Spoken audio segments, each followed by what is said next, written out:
Bonjour à tous et bienvenue sur Réflexion Santé Naturopathie. Je suis Jean-Brice Stivan et aujourd'hui j'interviewe Salvatore qui est un spécialiste du jeûne sec que vous connaissez déjà, mais qui va aujourd'hui vous présenter quelque chose de très particulier puisqu'il s'agit d'analyse de sang au cours d'un séjour de jeûne sec. Donc des analyses de sang qui objectivent des changements métaboliques, tout ce qui se passe au cours d'un jeûne sec dans l'organisme, enfin une grande partie du moins. Donc des analyses à la fois de sang biologique classique, mais aussi des analyses très particulières sur les taux d'hydratation. Ce sont des analyses que l'on fait sur des sportifs de haut niveau. Et donc les résultats sont particulièrement intéressants si vous vous intéressez au jeûne et en particulier au jeûne sec pour voir toutes les modifications et les adaptations que le corps met en place. Et puis, si vous arrivez au bout de cette vidéo, vous pourrez en plus avoir tous les renseignements pour participer à ce type de séjour que j'organise une fois par an pour l'année 2025. Les préinscriptions ont déjà commencé. Voilà, je vous laisse donc avec Salvatore. Merci à tous pour vos commentaires, pour vos encouragements. N'hésitez pas à vous abonner et on se retrouve très bientôt. Écoutez, on se retrouve au cœur de ce jeûne 2023. Alors, on est devant une petite assistance qui est en train de jeûner. Et puis, on a la chance cette année d'avoir Salvatore, le spécialiste du jeûne sec, le Sicilien. Alors, tu vas déjà nous dire pourquoi en Italie, on est déjà un peu plus au courant, au fait de l'influence des bienfaits du jeûne sec. Le jeûne sec, justement, je crois c'est là où il y a le contraste, c'est que dans le nord de l'Italie, ils sont très bien informés sur ce type de jeûne. Mais dans le sud, non, parce que moi, personnellement, quand ils me voient jeûner, toute ma famille et tous les gens qui sont autour de moi dans le sud de l'Italie, dans le sud parce que j'ai pas mal de familles du sud jusqu'à la Sicile, et eux ils connaissent pas le jeûne sec. D'accord. Mais toi tu connais parce que tu as rencontré Philonov. Voilà, exactement, et grâce à un intermédiaire, un traducteur italien, sinon je pense que j'aurais jamais mis le pied là-dedans. On va regarder ces analyses. Vous avez peut-être déjà regardé la première vidéo où on analysait ces analyses de sang avant, après, pour voir ce qui a évolué dans un jeûne sec, parce que c'est intéressant de savoir comment le sang bouge, est-ce qu'on est carencé, est-ce qu'on est déshydraté. Alors, Salvatore a fait quand même des analyses poussées avant son premier jeûne. Alors, il a jeûné 2 fois 6 jours. Voilà, c'est ça? 2 fois 6 jours. Avec 15 jours de réalimentation entre les deux. Donc, c'est 2 jeûnes secs rapprochés de 6 jours. Et là, on a les analyses qu'on n'avait pas avant dans la première vidéo. Après le dernier jour de jeûne sec. Voilà, dernier jour de jeûne sec. Le deuxième jeûne sec. Voilà, avant de reprendre l'alimentation. C'est ça. Alors, quelque chose que je veux préciser par rapport, pourquoi 2 fois 6 jours, par exemple? Parce que Philonov nous a indiqué que si c'était trop difficile de faire 12 jours consécutifs, pour avoir le même résultat, si on fait ces 2 jeûnes consécutifs, espacés de 15 jours ou 3 semaines, dans le même mois, on a exactement les mêmes résultats. C'est-à-dire qu'un jeûne de 12 jours d'affilée, sec, vaut... Voilà, exactement. Mais on a exactement les mêmes résultats. Alors, on va regarder tes analyses. Alors, ce qui est étonnant, c'est qu'à chaque fois que tu fais du jeûne sec, ou du jeûne normal, du jeûne sec, là, au bout de 6 jours, la glycémie, elle était à 0,75 grammes par litre, au lieu de 1, la norme, vous savez, ou 0,9. Et 0,75, c'est un chiffre qui est quand même élevé. On est d'accord. Vous, là, qui êtes en train de jeûner, vous avez fait votre glycémie au bout de 2 jours de jeûne, 3 jours, vous avez des glycémies qui descendent entre 0,5, 0,6, 0,4. Donc vous voyez, avec 0,4 grammes de sucre dans le sang, on vit, voilà, mais on est en phase de transition. Donc ça veut dire quoi? Ça veut dire que pour l'instant, vous êtes en train de basculer sur les corps cétoniques, mais vous n'êtes pas encore capable de bien les utiliser. Ok? Même si vous faites du jeûne sec ou pas, en 2 jours, quand on n'est pas habitué à jeûner, au 2e, 3e jour, on n'est pas encore au top de l'énergie. Il y en a qui le savent. Mais ce qui est étonnant, c'est que vous avez fait une chute rapide de votre sucre dans le sang. Alors toi, ce matin, tu étais à 0,56. Voilà, donc c'est le début du jeûne pour lui, le 3e. 3e jour. 0,56. Là, les analyses ont été faites à la fin du 6e. D'accord? Donc on verra si ça réaugmente après. Est-ce que le fait de déstocker plus de graisse, que le glycérol se transforme peut-être en glucose, je ne sais pas, on ne sait pas ce qui se passe. Mais en tout cas, dans ces 2 jeûnes, toi tu avais un taux de sucre à 0,75 alors qu'aujourd'hui en 3 jours tu es à 0,5,5. Tous les autres tests de minéralisation, de transaminase. Alors la créatinine, c'est intéressant, c'est la capacité du rein à filtrer un petit peu le sang. Et on s'aperçoit que, bon là il est dans la norme, là sur les analyses italiennes, entre 0,64 et 1,27 pour les normes, il y a 0,82. C'est un taux moyen. Mais il faut savoir qu'avant ces jeunes, tu étais à 68 de TFP, et le taux de filtration glomérulaire c'était bas. C'était un début d'insuffisance rénale. En fait, hein. Et à la suite de ce premier jeûne de 6 jours, il est arrivé à 0,87. Exact, ou 87. Et là, à la fin du deuxième jeûne, tu es à 82, donc tu as stabilisé et tu es sorti de l'insuffisance rénale, enfin tu es à la limite. Quoi, hein. Ouais. Et donc on s'aperçoit que les constantes urinaires sont bonnes, le rein fonctionne mieux apparemment. Est-ce que c'est lié à des concentrations? On ne sait pas, de créatinine ou tout ça. Par contre, il y a d'autres chiffres qui sont intéressants, c'est les triglycérides. Alors, est-ce que tu sais ce que c'est que les triglycérides? Comment on les forme? Non. Non. Alors, il y en a qui savent? Alors, c'est le sucre en fait qui forme les triglycérides. Non, tous les sucres, le glucose, tout devient des triglycérides, le fructose, etc.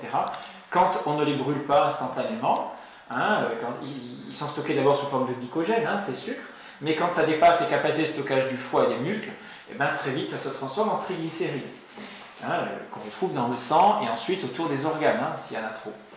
Et ce qui est particulier, c'est qu'il est dans un jeûne et il a un taux de triglycérides à 91, sachant que la norme, elle est entre 10 et 150. Quand vous passez 100 mg de triglycérides, c'est normal, on va dire, c'est pas gênant en soi, mais c'est déjà un bon taux. Donc il a un taux qui est assez élevé. Pour avoir vu des analyses de gens qui mangeaient, on va dire, plutôt végétarien, vegan, machin, c'est normal, ils avaient des taux de triglycérides plutôt bas, à 0,4, 0,5. Là, lui, il a 91 en jeûne. L'hypolyse, elle se fait dans les cellules, et puis les triglycérides, ils sont largués dans le courant sanguin. Ça veut dire qu'il y a une partie quand même importante de déstockage des graisses qui se fait dans le sang et qui maintiennent un équilibre particulier. Mais pour qu'on se sente bien dans un jeûne sec, il faut l'utilisation de ces corps cétoniques, de ces graisses en fait, de ces triglycérides, se fasse correctement par le foie. C'est-à-dire que tout se transforme efficacement, je parlais des graisses, pardon, des triglycérides, se transforme efficacement en corps cétoniques. Et ça, tout le monde ne sait pas le faire en 2 jours. Il faut une phase d'adaptation chez quelqu'un qui n'est pas céto-adapté et qui n'a pas d'entraînement à ça. Mais vous voyez qu'il y a quand même... Alors, le cholestérol est à 228 après 2 jeûnes, c'est-à-dire 2,3 g après 2 jeûnes de 6 jours, dans le même mois. Alors qu'on vous dit, quand vous écoutez certaines vidéos, etc., tout à l'heure, vous avez vu, ça régularise le cholestérol. La question c'est, est-ce qu'avoir 2,3 g de cholestérol, c'est grave? En fait, on sait que c'est une molécule, si le corps en a besoin, il en fabriquera de toute façon. Donc que vous n'apportiez l'alimentation ou pas, le corps, le cerveau va mettre en place 2,3 g, c'est son taux dont il a besoin, c'est tout, dans le sang. Et après, il va être utilisé dans le corps. Donc ce n'est pas une molécule toxique, le cholestérol, comme on l'imagine, pas du tout, le corps le fabrique, donc s'il le fabrique, c'est que ça a un sens. La ferritine, tout ça, tout est dans la norme, pas de souci. Il y a la seule chose qui était hors norme, c'était sa vitamine C, qui était un tout petit peu en dessous de la norme, bien très légère, 24,9 micromoles au lieu de 26,1, jusqu'à 84. Donc c'est normal, vitamine C, on ne peut pas la fabriquer. Donc au bout de X jours de jeûne, nos réserves, elles s'épuisent un petit peu. Il n'est pas mort, tout va bien. Oui, puis toutes les vitamines non plus, la D, la E, la B9, B12 n'ont pratiquement pas bougé. C'est ça le truc incroyable. On avait précisé la dernière fois que c'était les concentrations dans le sang qui n'avaient pas bougé, puisque vous perdez un peu de volume sanguin, mais très peu. Donc voilà, il n'y a pas de réelle carence de ces vitamines-là de toute façon. Parce qu'on en stocke aussi un petit peu certaines. Voilà. Alors, dernière chose, c'est les analyses quand même qu'il a faites qui sont exceptionnelles là. Donc raconte-nous un petit peu à quoi correspondent ces analyses que je mets à l'écran. C'est un appareil qui mesure la masse graisseuse qu'on a dans l'organisme et il est capable aussi de calculer le taux d'hydratation. Alors ça parle de fascia. Mais la fascia, Ça passe à travers les fascias? Oui, exactement. Ben, c'est-à-dire que c'est un appareil qui traverse, c'est un peu comme... Des ondes en fait. Oui, c'est des ondes, ils mettent un peu d'un gel dessus, cet appareil, et ils l'appuient sur les parties où on est censé stocker la graisse. Ouais, le laboratoire, c'est Ozsound Intellimetrics. Alors ça, c'est un appareil qui est utilisé par les professionnels de football en Italie, mais je ne pense pas que en Italie, et donc c'est le même outillage qu'ils utilisent. Et l'intérêt, c'est de voir quoi? C'est de voir, par exemple, si j'ai par exemple pris ou perdu du muscle, le taux d'hydratation, le taux de masse graisseuse, la bonne graisse, la mauvaise graisse. Si par exemple je suis si j'ai des possibilités d'avoir un ictus ou pas, quels sont le pourcentage d'avoir un ictus, par exemple, d'avoir du cholestérol, et là, bon, tous les résultats, ça, c'est des probabilités en fonction de tes densités. Ouais. Donc, si on reprend tes densités, on s'aperçoit que, alors ça, c'est des graisses. Graisse saine. Graisse. Oui. J'ai aucune graisse en excès. Ah, ça, c'est ce qu'il y a en excès. excès. En excès, aucune. Ok, d'accord. Alors, donc là, on est après 2 fois 6 jours de jeûne. Exact. On est d'accord. Exact. Oui, exactement. Ça, c'est les graisses saines. Ah, les graisses saines, voilà. tu es à 12%. Oui. Voilà, tu es à 12%. Oui, il arrondit, hein. On dit je suis à 11,5. de masse graisseuse. Il est passé, donc, avant son jeûne, il était à 18. 18% de masse graisseuse à 12%, ce qui est à peu près normal. C'est beaucoup, hein. Perdre 6% de masse graisseuse en 2 fois 6 jours, ça prouve que le jeûne sec est quand même efficace. Ensuite, sa masse maigre, donc sa masse musculaire, représente 15,2 kg, c'est-à-dire 24% de la masse totale. Donc là, est-ce qu'il y a eu une évolution de 2%. 2% de plus. Alors, ça veut dire qu'il a pris du muscle. Hein. On précise? D'accord. Vas-y. Non, mais moi, ça, je ne l'avais pas bien compris. Donc, 2% sur le nouveau poids. Tu as perdu combien en tout? 6 kilos. Voilà, 6 kilos. Donc, sur 6 kilos, il a perdu beaucoup plus de graisse, vous comprenez, que de muscle. Donc, le pourcentage, le rapport, voilà, est légèrement supérieur. Donc, il s'est densifié. Entre 5 et 6. Voilà. Donc, vous avez compris qu'il s'est bien densifié. Et alors, ce qui est intéressant maintenant dans un jeûne sec, c'est de voir la perte hydrique. Donc, il était à 41,1 kg d'eau contenue dans son corps, c'est-à-dire 64% à la fin de ces 6 jours. Et avant... 62%. Avant, le pourcentage hydrique dans le corps était 62%. Donc, sur son nouveau poids, voilà, ça n'a quasiment pas bougé, hein, on est d'accord. Ça veut dire qu'il ne s'est pas rempli d'eau, hein. Il n'a pas pris 2% d'eau. C'est sur son nouveau poids, il s'est, on va dire, donc il n'a pas été déshydraté du tout, quoi, en fait. Voilà. Donc ce qui prouve bien que les graisses qui ont été déstockées sont bien transformées en eau métabolique, et voilà, hein, et tout a fonctionné. Donc tu allais uriner pendant ton jeûne sec? Alors ce qui est étonnant, j'ai pas l'impression qu'on soit tous à la même... à la même enseigne, parce que je dis ça pourquoi? Parce que j'ai discuté aujourd'hui avec Nicolas, qui lui en est aussi à son 2e jour. Et donc moi, j'ai de manière chirurgicale, parce que je l'ai mesuré, hein, l'urine je la gardais, c'est l'urine journalière je la gardais, et j'ai toujours uriné un demi-litre par jour. Alors on peut comprendre les premiers jours, mais quand tu arrives au 6e jour, et même, moi je parle même des jeûnes que j'ai fait de 10 jours consécutifs, jusqu'au dernier jour, ça a toujours été un demi-litre. Où c'est qu'il va chercher cette eau? Mais dans la graisse. Et d'une manière vraiment parfaite. Vous avez vu que même avec un IMC dans les normes, on déstocke beaucoup de graisse. Hein. On est capable de le faire. Voilà. Bon, après, il a l'habitude, ça va vite. Hein. Voilà. Alors, moi, je urine moins que d'habitude en jeûne sec. Hein. Je fais une journée de jeûne sec, c'est sûr. La nuit, je ne me lève pas. Hein. En plus, il y a moins d'inflammation, ce qui est vrai.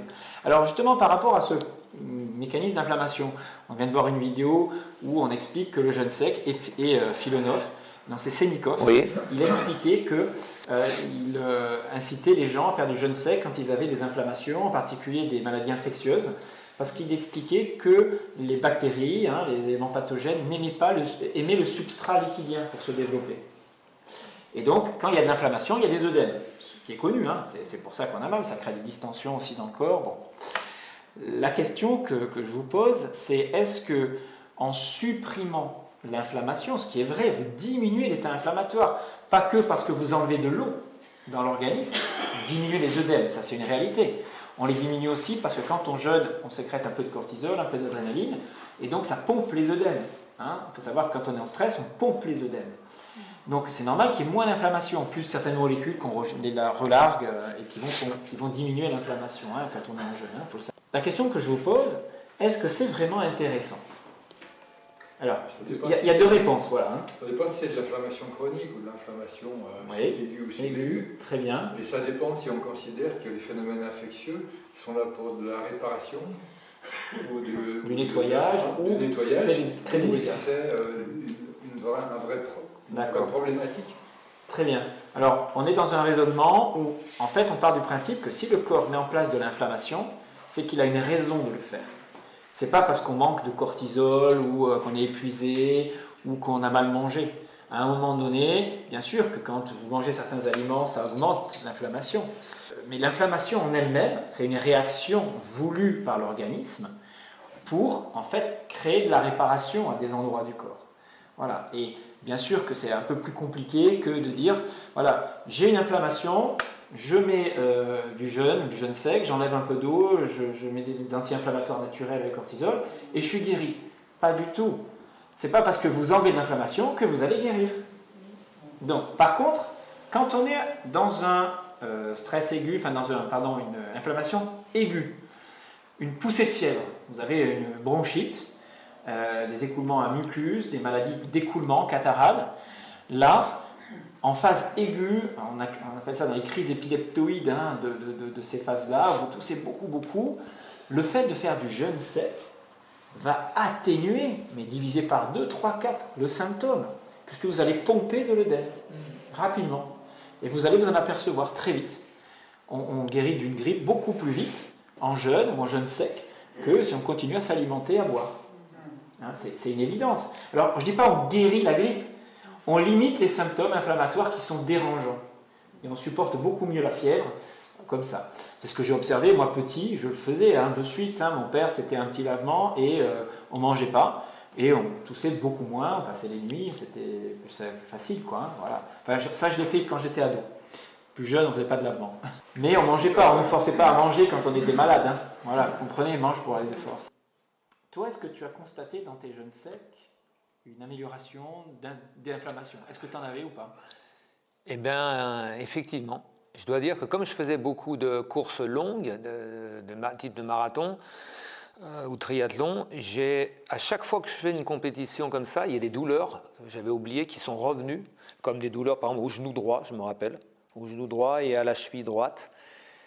Et suite à des jeûnes longs, ça ne s'est pas fait tout de suite, je dois avouer, mais à partir du 9e jour d'un jeûne sec que j'ai fait il y a quelques années, j'ai constaté comme un réveil de symptômes que j'avais oubliés. Ça c'est normal, voilà. Dans un jeûne, voilà. Mais c'est après que ça compte. Oui, voilà. À la fin, tu as une amélioration. Oui, j'ai plus cette douleur, elle a disparu. Cette douleur à droite, je ne l'ai plus du tout du genou. Et tu as recouru. Et j'ai recouru, bon, exactement. Bon, maintenant, je ne fais plus autant qu'avant, mais je veux dire, je n'avais pas besoin de courir non plus, de faire 40 km pour me rendre compte de cette douleur, pour qu'elle réapparaisse. Donc ça, je peux dire que oui, elle a été supprimée. Maintenant, est-ce que c'est pour tout le monde comme ça? Je ne peux pas le dire. Mais j'ai eu aussi ces soucis à la légère douleur quand jouant au foot, quand j'étais adolescent, et je l'avais oubliée, cette douleur. Douleur à la cheville droite, elle est revenue parce que je m'étais foulé à plusieurs reprises. La magie du jeûne, hein, remonter à la surface d'anciennes problématiques. Alors on va se dire, oh, c'est con, tu jeûnes et tu revis des choses douloureuses de ton enfance. Mais non, le but c'est de les ramener à la conscience, de les ramener dans un travail d'aujourd'hui pour finir le travail en fait. Et peut-être qu'il y a des choses qui se passent subtiles, voilà, qu'on ne sait pas. Hein, voilà. Mais le jeûne, c'est faire un retour en arrière, hein, un saut dans le passé, et vous allez réactiver des choses non réglées, toujours. Et le corps va peut-être finir le travail sans que vous le sachiez. Hein. Et après, il y a l'autophagie, l'autolyse. Voilà. Ben, écoute, un dernier mot. Tu vas nous dire peut-être sur le jeûne sec ou ce que tu as vécu ici. J'aimerais contaminer entre guillemets les gens qui veulent faire du jeûne hydrique, de passer et d'essayer le jeûne sec parce que Parce que tant qu'on ne l'a pas essayé, on ne peut pas comprendre vraiment la puissance de qu'est-ce qui se passe réellement. Parce que là, on n'a pas encore parlé d'autres effets au niveau neuronaux. C'est la lucidité. Il y a aussi ensuite, après le jeûne, c'est-à-dire c'est pas dès que tu finis le jeûne, c'est que le mois qui suit le jeûne, tu te sens dans un état, on va dire, léger, tu flottes, les gens t'agréent, admettons, même si tu tombes confronté avec des personnes qui sont colériques en face de toi, ça te passe au-dessus. On va juste conclure. Et Salvatore, toi, tu conseilles des gens, hein? Moi, je conseille des gens ou aller en visio, en téléconsultation sur ma chaîne. J'ai une chaîne YouTube qui s'appelle Conscience 2.0 et sur Instagram Nutrition by Salvo. Mais je le fais qu'à titre, on va dire, épisodique, parce que je ne suis pas quelqu'un qui cherche non plus à faire... semi-professionnel. Ouais, exactement. Je ne veux pas me considérer... Je veux dire, je le fais vraiment parce que je sens... de temps en temps, je ne veux pas que ça rentre comme un... C'est pas un métier pour moi. C'est simplement un accompagnement. J'ai quelques clients et ça me suffit comme ça. Parce que c'est vraiment pour moi quelque chose qui m'a changé la vie. Si vous voulez aussi changer votre vie, contactez Salvatore. Je vous remercie. Merci à tous. Voilà, merci sincèrement Salvatore pour toutes ces informations qui ne sont pas évidentes à trouver et à réaliser en France. Je vous invite, moi, si vous le souhaitez, à participer aussi à un séjour de jeûne, à vivre cette expérience en groupe avec un encadrement, des cours, des ateliers à un prix défiant toute concurrence au cœur des Vosges du Nord. Ça a lieu du 7 au 11 juillet 2025 cette année. Vous serez donc encadré par ma personne et on fera bien sûr beaucoup de choses très intéressantes, que ce soit des ateliers de bien-être. Vous aurez la possibilité aussi d'être massé, de découvrir les Vosges du Nord, de vivre au contact de la nature, de faire un petit peu de gymnastique douce et surtout d'apprendre beaucoup de choses au cours d'ateliers. L'ambiance est très conviviale et c'est un endroit vraiment idéal pour vivre une retraite très intéressante. Voilà, je vous dis donc à très bientôt. N'hésitez pas à mettre des commentaires, à vous abonner, à partager votre expérience autour du jeûne et je vous retrouve moi très prochainement pour une nouvelle vidéo. C'était Jean-Brice Stivan, à très bientôt à tous.